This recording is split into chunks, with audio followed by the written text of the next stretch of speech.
तो सुनाई नहीं दी। ये जो लड़ाई है, ये विचारधारा की लड़ाई है। एक तरफ कांग्रेस पार्टी और इंडिया गठबंधन, दूसरी तरफ बीजेपी आरएसएस। हम कहते हैं कि देश संविधान से चलना चाहिए और प्रधानमंत्री कहते हैं कि ये खोखली किताब है, इसमें कुछ नहीं लिखा है। ये देखिए,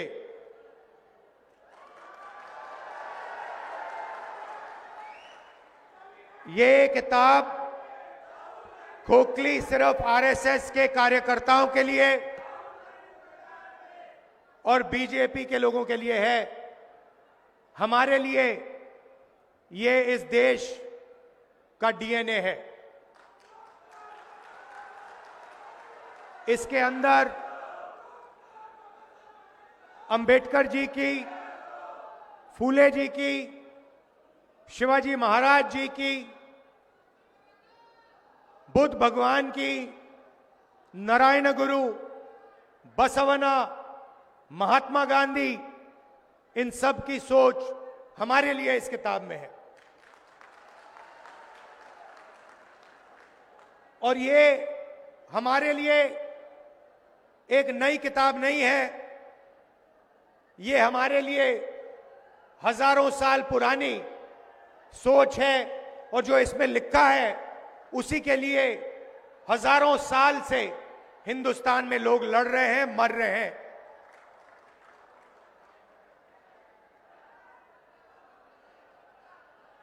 प्रधानमंत्री और बीजेपी के लोग बंद कमरों में छुपकर इस संविधान की हत्या करते हैं। मैं आपसे पूछना चाहता हूं, जब महाराष्ट्र की जनता से उनकी सरकार चोरी की गई, जिस मीटिंग में अदानी जी बैठे थे, अमित शाह जी बैठे थे, जो सरकार चोरी करने की मीटिंग थी, जिस मीटिंग में निर्णय लिया गया था कि एमएलएस को खरीदा जाएगा, करोड़ों रुपए के लिए खरीदा जाएगा, क्या जब अमित शाह जी और बीजेपी के लोगों ने यह मीटिंग की, जब उन्होंने आपकी सरकार खरीद कर आपसे चोरी की, क्या वो संविधान की रक्षा कर रहे थे? इसमें कहां लिखा है कि करोड़ों रुपए देकर महाराष्ट्र की जनता की सरकार को चोरी किया जाए? कहां लिखा है? मुझे दिखा दो। संविधान में कहां लिखा है कि सरकार को चोरी करना चाहिए? और आज महाराष्ट्र में हर एक व्यक्ति को मालूम है वो सरकार क्यों चोरी की गई थी। वो सरकार धारावी के कारण चोरी की गई थी, क्योंकि बीजेपी के लोग, नरेंद्र मोदी, अमित शाह, धारावी की जमीन, महाराष्ट्र के गरीब लोगों की जमीन, 1 लाख करोड़ रुपए की जमीन अपने मित्र गौतम अदानी को देना चाहते थे। इसीलिए महाराष्ट्र की सरकार आपके हाथों से चोरी की गई है। और यह पूरा महाराष्ट्र जानता है, पूरा महाराष्ट्र जानता है। आंखों के सामने करोड़ों रुपए देकर, एमएलए खरीदकर आपकी सरकार आपसे छीनी गई, चोरी की गई। और प्रधानमंत्री ने अमित शाह जी ने, पूरा देश जानता है कि इन्होंने ये काम करवाया है। पैसे अगर दिए गए हैं तो वो आसमान से नहीं गिरे। हिंदुस्तान में 40-50 करोड़ रुपए कोई ऐसे फ्री में नहीं देता है। आपने कभी देखा है कि फ्री में कोई 40 करोड़ रुपए 50 करोड़ रुपए किसी को दे रहा है? नहीं, सौदा हुआ था। धारावी की जमीन का सौदा हुआ है।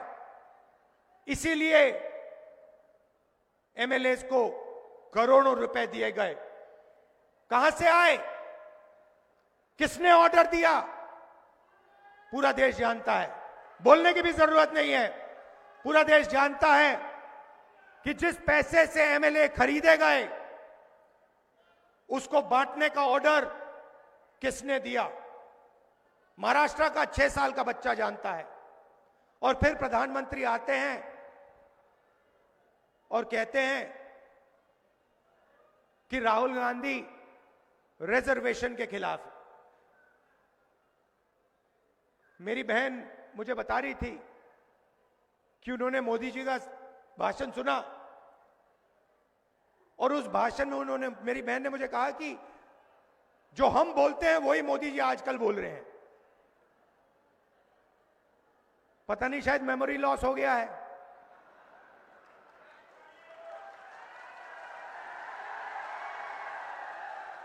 जैसे अमेरिका का पूर्व राष्ट्रपति था, कभी कुछ बोलता था, कभी कुछ बोलता था, भूल जाता था।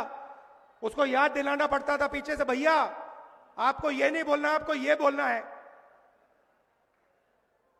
वहां पे यूक्रेन का राष्ट्रपति आया और अमेरिका के राष्ट्रपति ने कहा कि भैया रूस के राष्ट्रपति पुतिन आए हैं। उनके पीछे लोग आए, कहे नहीं नहीं नहीं भैया रूस के नहीं है, यूक्रेन के हैं। उनका मेमोरी लॉस हो गया था। वैसे ही हमारी प्रधानमंत्री का मेमोरी लॉस हो रहा है।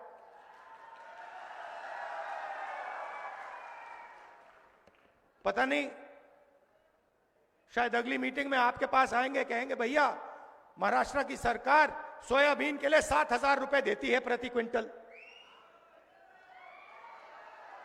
मैंने कहा कि बीजेपी कॉन्स्टिट्यूशन पे आक्रमण कर रही है। वो कहते हैं कांग्रेस पार्टी संविधान पर आक्रमण कर रही है। हर भाषण में मैं कह रहा हूं, मैं इसको लेके खड़ा हो रहा हूं, कह रहा हूं कि भाई इस पर बीजेपी आक्रमण कर रही है। 1 साल से मैं बोल रहा हूं। मोदी जी को पता लगा कि लोगों को गुस्सा आ रहा है, तो मोदी जी कह रहे हैं, राहुल गांधी कह रहा है कि राहुल गांधी संविधान पर आक्रमण कर रहा है। मैं हर मीटिंग में कहता हूं कि 50% की रिजर्वेशन की जो दीवार है उसको हम तोड़ के परे कर देंगे।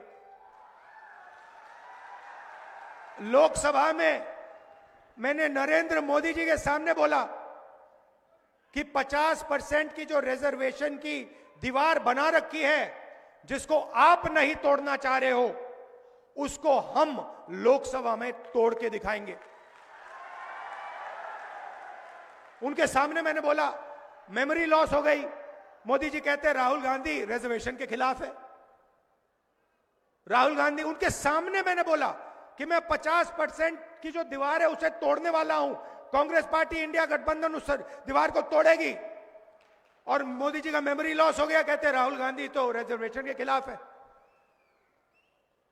अगली मीटिंग में कहेंगे कि राहुल गांधी जाति जनगणना के खिलाफ है।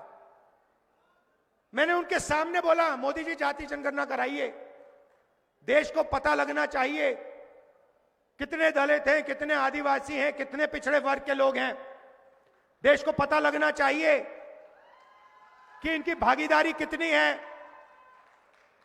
आबादी, आप समझो, आप ताली बजा रहे हो मगर बात समझो। मैं 1 साल से हर भाषण में यह कह रहा हूं, मीडिया वाले दिखाते नहीं है, ये उनके हैं।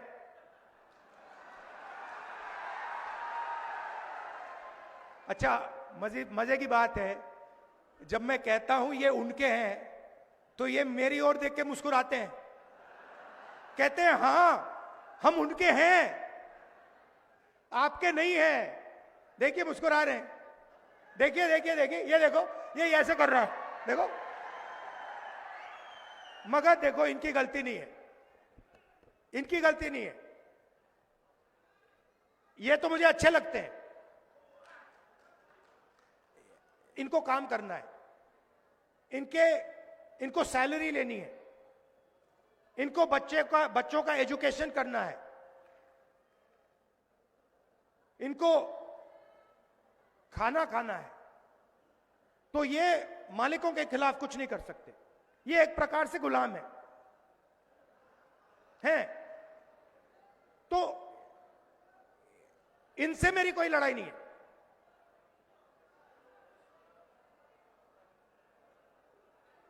मगर ये हमारी बात कभी नहीं दिखाएंगे, 24 घंटा मोदी जी का चेहरा दिखाएंगे, हमारा भाषण कभी नहीं दिखाए। जैसे अभी मैंने बोला नरेंद्र मोदी जी का मेमोरी लॉस हो गया, ये कभी नहीं बताएंगे, सवाल नहीं उठता। आप देखना, आज शाम को टीवी देखना, कहेंगे मोदी जी की मेमोरी तो बड़ी जबरदस्त है, वो एक बार कुछ सुन लेते हैं तो 70 साल के लिए वो उसको भूलते नहीं है। और फिर उसमें जोड़ देंगे जब वो छोटे थे, झील में जाके वो मगरमच्छ से लड़े थे और मगरमच्छ को उन्होंने डुबाया। मगर जब गंगा जी में जाते हैं तो लगता है कि तैरना नहीं जानते हैं। तो मेरा कहना है कि लड़ाई संविधान की है। अंबेडकर जी की सोच, गांधी जी की सोच, बुद्ध भगवान की सोच, फूले जी की सोच, उसकी हम रक्षा कर रहे हैं। जब हम कहते हैं कि जाति जनगणना होना चाहिए, मैं आपसे पूछता हूं, क्या अंबेडकर जी जाति जनगणना के साथ होते या खिलाफ होते? साथ होते ना। फूले जी साथ होते खिलाफ होते? बुद्ध भगवान साथ होते खिलाफ होते? नारायण गुरु, बसवना, महात्मा गांधी साथ होते खिलाफ होते? नरेंद्र मोदी खिलाफ है। नरेंद्र मोदी जाति जनगणना के खिलाफ है, क्योंकि अगर खिलाफ नहीं होता तो 5 साल 7 साल पहले वो इसको करवा देता। मगर नरेंद्र मोदी नहीं करवाना चाहता है, और आज मैं आपको ये बताने आया हूं क्यों। आपकी आबादी, पिछड़ों की आबादी 50% है कम से कम, दलित 15, आदिवासी 8, माइनॉरिटी 15, जोड़ दो तो 90% हो जाता है। और 90% आपकी आबादी है। जीएसटी आप देते हो। ये जो हमारी बहनें हैं, जब आप साड़ी खरीदते हो तो आप 18% जीएसटी अपने जेब से देती हो। जब आप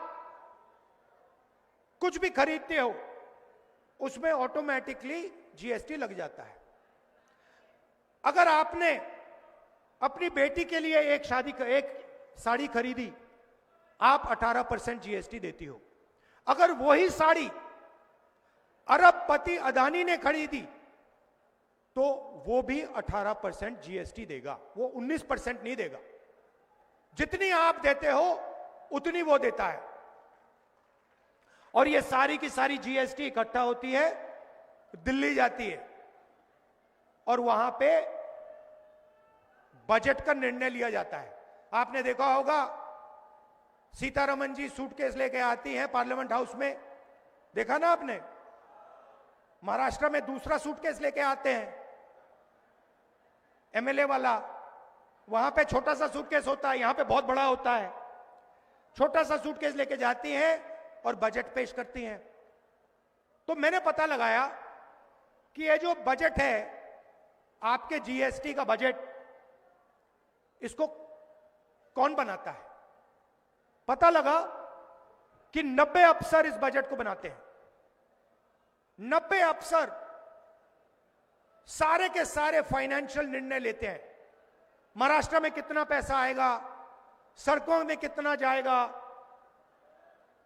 रेलवेज में कितना जाएगा, अग्निवीर होगा या नहीं होगा, सारे के सारे निर्णय 90 ब्यूरोक्रेट लेते हैं, आईएएस अफसर हैं।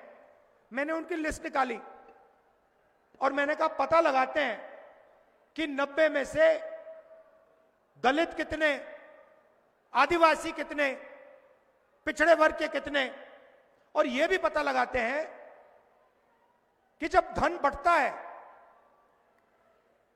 तो कितने रुपए का निर्णय आदिवासी अफसर लेते हैं, कितने का दलित लेते हैं, कितने का पिछड़े वर्ग लेते हैं। आज मैं आपको ये बताना चाहता हूं, दलितों की आबादी 15%, 90 अफसर में से 3 आपके, और 3 अफसर अगर बजट में 100 रुपए बढ़ता है तो 3 अफसर पूरा मिलाकर 100 में से 1 रुपये का निर्णय लेते हैं। दलितों की आबादी 15%, बजट में दलितों की भागीदारी 1 रुपया 100 रुपए में से। आदिवासी 8% आबादी, 100 रुपए में से 10 पैसे का निर्णय ये लेते हैं। आबादी 8%, भागीदारी 100 रुपए में से 10 पैसा। और पिछड़े वर्ग के कम से कम 50% आपकी आबादी है। 3 अफसर हैं आपके 90 में से, छोटे छोटे डिपार्टमेंट दे रखे हैं, और अगर आप ओबीसी अफसर को जोड़ दें तो 100 रुपए में से 5 रुपए का निर्णय ओबीसी अफसर लेते हैं। मतलब अगर आप दलित, आदिवासी और पिछड़े वर्ग को जोड़ दें तो 6 रुपए 10 पैसे 100 रुपए में से आप निर्णय लेते हो। आपकी आबादी 50%, 15%, 8%, 73% होता है टोटल, और आपकी भागीदारी 100 रुपए में से 6 रुपए। ये हो क्या रहा है? मैंने मजाक किया, मैंने कहा कि मीडिया में हमारे लोग नहीं है। मेरा मतलब क्या था? आप मीडिया के एंकर्स को देखिए, बड़े बड़े पत्रकारों को देखिए, उनके नीचे नाम आता है, उस नाम को पढ़िए, मालिकों के नाम पढ़िए, अदानी, अंबानी, टाटा, बिरला, ये नाम पढ़िए। नाम के पीछे सब कुछ है। और मुझे बता दीजिए, ये मीडिया वाले जो हैं, एंकर्स जो हैं, मालिक जो हैं, इनमें से दलित कितने, आदिवासी कितने, पिछड़े कितने? एक भी नहीं है। हिंदुस्तान की सबसे बड़ी कंपनियों की लिस्ट मैंने निकाली है, 200 सबसे बड़ी कंपनियों की लिस्ट मैंने निकाली है। मालिकों की लिस्ट, एक ओबीसी नहीं है, एक दलित नहीं है, एक आदिवासी नहीं है। तो हो क्या रहा है? आप समझिए, हो क्या रहा है? आप हो किसान, आप हो मजदूर, आप हो बेरोजगार युवा, कौन? दलित, आदिवासी, पिछड़ा वर्ग और गरीब जनरल कास्ट। उसमें आप 5% गरीब जनरल कास्ट जोड़ दीजिए। आपको एमएसपी नहीं मिलती, आपके अस्पताल प्राइवेटाइज किए जा रहे हैं, आपके स्कूल और कॉलेज यूनिवर्सिटी प्राइवेटाइज किए जा रहे हैं। कहां जा रहे हैं? 5% लोगों के हाथ में जा रहे हैं, और जिनके हाथ में जा रहे हैं वहां पे आपको एक ओबीसी नहीं मिलेगा, एक दलित नहीं मिलेगा, एक आदिवासी नहीं मिलेगा। प्राइवेट स्कूल की लिस्ट निकाल लीजिए, बड़े बड़े अस्पतालों की लिस्ट निकाल लीजिए। अपोलो अस्पताल के मालिक का नाम देखिए, एस्कॉट्स का नाम देखिए, बड़े बड़े अस्पतालों की जो चेन है उनके नाम देखिए। एक दलित नहीं है, एक आदिवासी नहीं है, एक पिछड़े वर्ग का आदमी नहीं है। मतलब नरेंद्र मोदी हिंदुस्तान को 90% लोगों के लिए नहीं चलाता है, और नरेंद्र मोदी जी को वहां इसलिए बैठाया गया है कि 90% लोगों से जीएसटी का पैसा छीना जाए, जमीन छीनी जाए और उन्हीं 20-25 अरबपतियों को दी जाए। मैं आपसे पूछना चाहता हूं, धारावी की जमीन अक्वायर हो रही है ना? हो रही है ना? 1 लाख करोड़ रुपए की जमीन है ना? गरीब लोग हैं ना? मैं आपसे पूछना चाहता हूं, कोलाबा की जमीन क्यों नहीं अक्वायर होती? जहां अमीर लोग बैठे हैं वो जमीन क्यों नहीं अक्वायर हो रही है? क्योंकि वहां ना दलित है, ना आदिवासी है, ना पिछड़ा है, इसीलिए वो जमीन अक्वायर नहीं हो रही है। जहां भी आपको दलित, आदिवासी और पिछड़े लोग मिलेंगे वहां जमीन अक्वायर होगी। हम जमीन अधिग्रहण बिल इसलिए लाए आपको बचाने के लिए। ये सारे के सारे मीडिया वाले मेरे पर अटैक करने शुरू कर दिए उस दिन।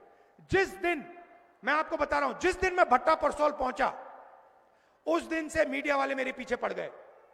जिस दिन मैंने जमीन अधिग्रहण की बात की उस दिन ये मेरे पीछे पड़ गए। कौन? अदानी के लोग, अंबानी के लोग।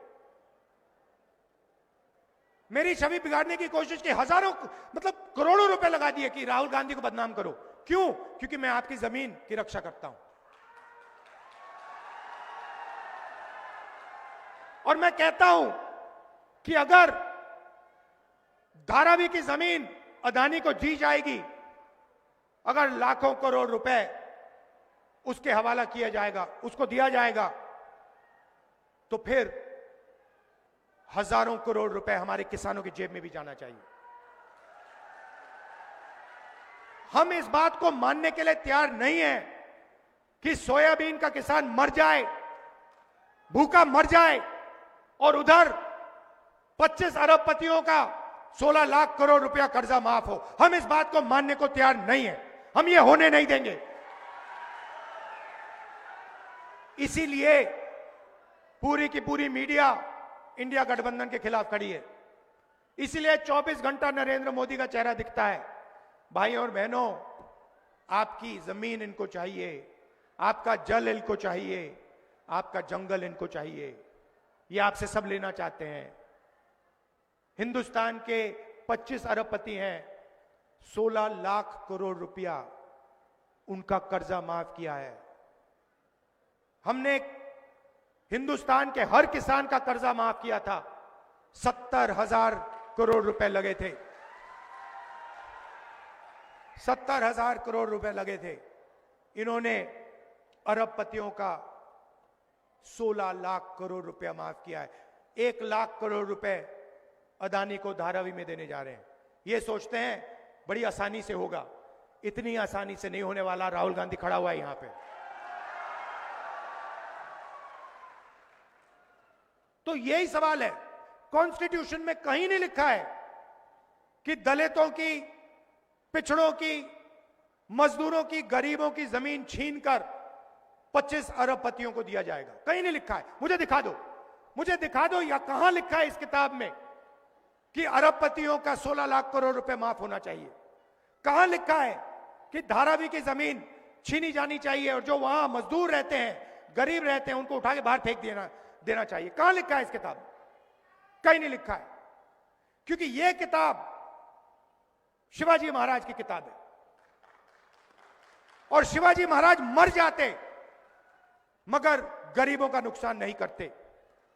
शिवाजी महाराज मर जाते मगर धारावी की जमीन अदानी को नहीं देते। यह सच्चाई है, यह महाराष्ट्र की सच्चाई है, यह हिंदुस्तान की सच्चाई है। तो इसीलिए हमने निर्णय लिया है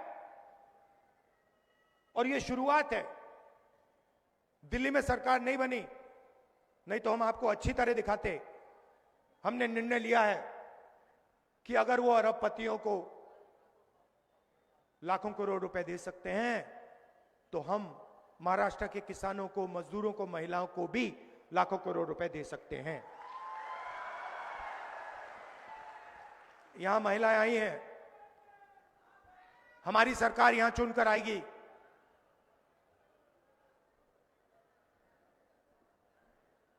दिसंबर में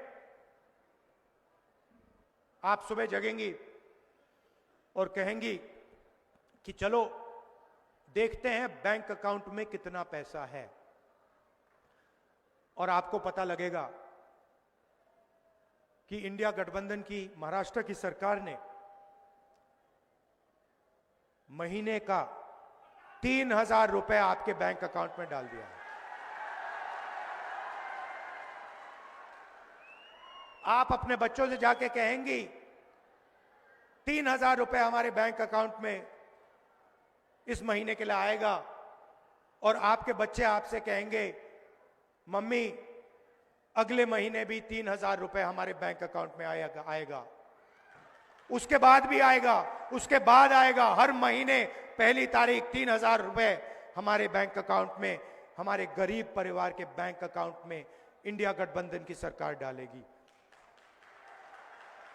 जैसे नरेंद्र मोदी जी अदानी जी के बैंक अकाउंट में पैसा डालते हैं, 1 अरबपति के बैंक अकाउंट में डालते हैं, वैसे ही हम हजारों लाखों महाराष्ट्र की महिलाओं के बैंक अकाउंट में पैसा डालने जा रहे हैं। और फिर उसके बाद आप अपने पति से कहेंगी मैं मार्केट जा रही हूं, मोदी जी ने महंगाई बढ़ा दी है, शॉपिंग करने जा रही हूं। आप बस स्टैंड में जाएंगी, बस में घुसेंगी और बस कंडक्टर आपको कहेगा आप महाराष्ट्र की महिला हैं, आप महाराष्ट्र के भविष्य की देखभाल करती हो, बस का टिकट फ्री है, आपको 1 रुपया नहीं देना पड़ेगा। महाराष्ट्र में जितना आप घूमना चाहती हैं, बस में जहां भी आप जाना चाहती हैं, आप फ्री में जाएंगे। और फिर क्या होगा? फिर महाराष्ट्र के किसान कहेंगे राहुल जी आपने महिलाओं के बैंक अकाउंट में 3,000 रुपए डाल दिए, उनकी बस टिकट फ्री कर दी, हम बस में जाते हैं, कंडक्टर हमसे पैसा मांगता है, आपने ये क्या कर दिया? तो फिर हम महाराष्ट्र के किसान से कहेंगे कि घबराइए मत, 3 लाख रुपए तक का कर्जा आपका महाराष्ट्र की सरकार माफ करेगी। फिर सोयाबीन के किसान हमें कहेंगे कि राहुल जी पिछली सरकार में हमें सोयाबीन के लिए, मनमोहन सिंह जी की सरकार में हमें सोयाबीन के लिए सही पैसा मिलता था, ये अदानी वाली सरकार है, ये हमें सही दाम नहीं देती सोयाबीन के लिए। और हम आपसे कहेंगे घबराइए मत, महाराष्ट्र में फिर से कांग्रेस पार्टी की सरकार आ गई है, सोयाबीन के लिए आपको 7,000 रुपए प्रति क्विंटल मिलेगा। और प्याज के जो किसान हैं उनसे हम कहेंगे देखिए हमने देखा है कि प्याज के दाम ऊपर नीचे जाते रहते हैं, आपका नुकसान होता है, तो हम आपके लिए एक महाराष्ट्र सरकार में प्याज के दाम को मैनेज करने के लिए एक फेयर प्राइस कमेटी बैठाएंगे जो आपके प्याज के दाम को कंट्रोल करेगी। और कपास के किसानों को ये दिखाना जरा भैया,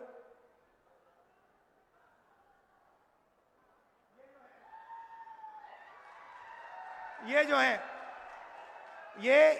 ये महाराष्ट्र के किसान की मेहनत है, जो जैसे मोदी जी अदानी जी को फ्री में पैसा देते हैं ना, ये फ्री में नहीं बनता, ये मेहनत से बनता है, ये खून पसीने से बनता है। इसीलिए हम कपास के किसान को महाराष्ट्र में सही मिनिमम सपोर्ट प्राइस देने जा रहे हैं। बैठ जाइए। जाति जनगणना की मैंने बात की, दूध का दूध पानी का पानी कर देंगे। महाराष्ट्र में कास्ट सेंसस होगा, पिछड़े वर्ग, दलित, आदिवासियों को पता लगेगा कि महाराष्ट्र में उनकी कितनी भागीदारी है, उनकी कितनी जमीन है, कौन सी संस्थाओं में उनके लोग हैं, कौन सी संस्थाओं में उनके लोग नहीं हैं। ये सब हम आपको इंफॉर्मेशन डेटा, 21वीं सदी का डेटा हम आपको पकड़ा देंगे। गरीब लोग बीमार होते हैं, प्राइवेट अस्पताल में जाते हैं, स्टेंट लगती है, वाल्व चेंज होता है, ऑपरेशन होता है, दवाई लेनी पड़ती है, पता लगता है लाखों रुपए खर्च हो गए। मैंने आपको पहले बताया कहां जा रहे हैं। दलित, आदिवासी, पिछड़े वर्ग के जेब से अरबपतियों की जेब में जा रहे हैं। मगर बीमार होते हो तो खर्च करना पड़ता है। राजस्थान में जब हमारी सरकार थी, हम एक योजना लाए, उसने लाखों लोग की जिंदगी बदल दी। योजना क्या थी? कोई भी इलाज गरीब व्यक्ति को करना हो, स्टेंट लगवानी हो, पेट का ऑपरेशन करवाना हो, वाल्व बदलना हो, कैंसर की सर्जरी करनी हो, राजस्थान में हमारी योजना कहती थी कि भैया 25 लाख रुपए तक का बीमा आपको मिलेगा। और यही काम हम यहां महाराष्ट्र में करने जा रहे हैं।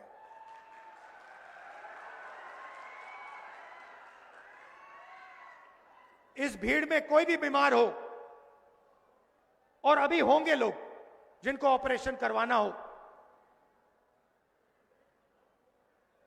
हाई बीपी हो, स्टेंट की जरूरत हो, फ्रैक्चर हो जाए, सर्जरी करनी हो, आप सब लोगों को, महाराष्ट्र में सब लोगों को बता रहा हूं, हमारी सरकार आएगी, आप प्राइवेट अस्पताल में जाओगे और वहां 25 लाख रुपए की सर्जरी, 25 लाख रुपए तक की सर्जरी आप फ्री में करवाओगे।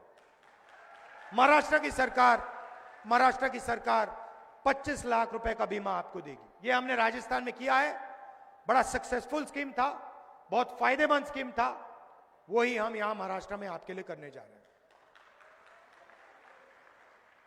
यह मैं आपसे कहना चाहता था। हम रक्षा इसकी करते हैं, हम रिजर्वेशन को 50% से ज्यादा बढ़ाएंगे, हम जाति जनगणना करेंगे, और हमारा लक्ष्य है कि गरीब लोगों को, अगर वो अरबपतियों को पैसा देते हैं, 16 लाख करोड़ रुपए दिया, तो हम कहते हैं कि देखिए, अगर आप उनका माफ कर रहे हो, अगर आप उनकी मदद कर रहे हो, अगर आप धारावी की जमीन गरीबों से छीन कर अरबपतियों को दे रहे हो, तो फिर हम भी गरीब लोगों को, किसानों को, मजदूरों को धन दे सकते हैं, पैसा दे सकते हैं, बैंक अकाउंट में दे सकते हैं। मेहनत आप करते हो, सड़क आप बनाते हो, इमारतें आप बनाते हो, देश को आप बनाते हो। अंबानी अदानी मजदूरी नहीं करते, खेत में काम नहीं करते। मैं देखना चाहता हूं, अदानी जी 10 दिन कपास के खेत में काम कर ले, 10 दिन कर ले, फिर देखता हूं क्या होता है। 10 दिन के बाद 6 महीने अस्पताल में लेटेगा वो। काम आप करते हो, मेहनत आप करते हो, मगर आपको कुछ नहीं मिलता। ये हम बदलना चाहते हैं। हम चाहते हैं कि न्याय हो। कॉन्स्टिट्यूशन में लिखा है समानता होनी चाहिए, एकता होनी चाहिए, भाईचारा होना चाहिए। इसीलिए मैंने कन्याकुमारी से कश्मीर 4000 किलोमीटर चले, 4000 किलोमीटर, एक ही नारा दिया, नफरत के बाजार में मोहब्बत की दुकान खोलेंगे। नफरत क्यों फैल रही है? नफरत इसलिए फैल रही है कि नरेंद्र मोदी जी ने रोजगार का सिस्टम खत्म कर दिया है। आज हिंदुस्तान के किसी भी प्रदेश में युवाओं को रोजगार नहीं मिल सकता। क्यों? क्योंकि अरबपति चाइना का माल हिंदुस्तान में बेचते हैं और बेचना चाहते हैं। हिंदुस्तान की सारी फैक्ट्रियां बंद कर दी, छोटे बिजनेस बंद कर दिए। आप सोचते हो, मीडिया वाले कहते हैं नोटबंदी, नोटबंदी हथियार था, योजना नहीं थी। जीएसटी आपके खिलाफ हथियार है, किसान को मारने का तरीका है, छोटे व्यापारी को खत्म करने का तरीका है, अदानी अंबानी के लिए रास्ता साफ करने का तरीका है। और नतीजा हुआ है कि देश का सारा धन 20-25 लोगों के हाथ में चला गया। और जो देश को रोजगार देते थे, चाहे वो किसान हो, चाहे वो छोटे बिजनेस वाले हो, मिडिल साइज बिजनेस वाले हो, जहां इनोवेशन होता है, जहां नई चीजें बनती हैं, वो पूरा का पूरा सिस्टम खत्म हो गया है। इसलिए देश में गुस्सा फैल रहा है, नफरत फैल रही है। और ये मैं नरेंद्र मोदी जी से कहता हूं, हर मीटिंग में कहता हूं, आप मन की बात करते हो, आप देश के लिए रोजगार लाइए, आप महंगाई कम कीजिए, आप किसानों को सही एमएसपी दीजिए, आप मजदूरों की मदद कीजिए, आप अरबपतियों के लिए काम करना बंद कीजिए। अरबपतियों ने आपको नहीं चुना है, देश की जनता ने आपको वोट दिया था, अरबपतियों ने नहीं दिया। हां ठीक है, अरबपतियों ने आपकी मार्केटिंग की, अरबपतियों ने आपका चेहरा टीवी पर डाला, वो अलग बात है, मगर प्रधानमंत्री को देश की जनता के लिए काम करना चाहिए, प्रधानमंत्री को अरबपतियों के लिए काम नहीं करना चाहिए। और ये मत भूलिए, ये जो सरकार महाराष्ट्र में है, ये चोरी की सरकार है, ये आपकी सरकार नहीं है। ये सरकार आपसे चोरी की गई थी और ये संविधान के खिलाफ बनी हुई सरकार है। लड़ाई संविधान की है, लड़ाई रिजर्वेशन की है, लड़ाई जाति जनगणना की है, लड़ाई सही एमएसपी की है। आप दूर दूर से आए, दिल से आपका धन्यवाद करना चाहता हूं। आपने कष्ट उठाया, 1-2 घंटे चल के आप आए, बस में आए, दिल से आपका धन्यवाद करता हूं। नमस्कार, जय हिंद, जय महाराष्ट्र।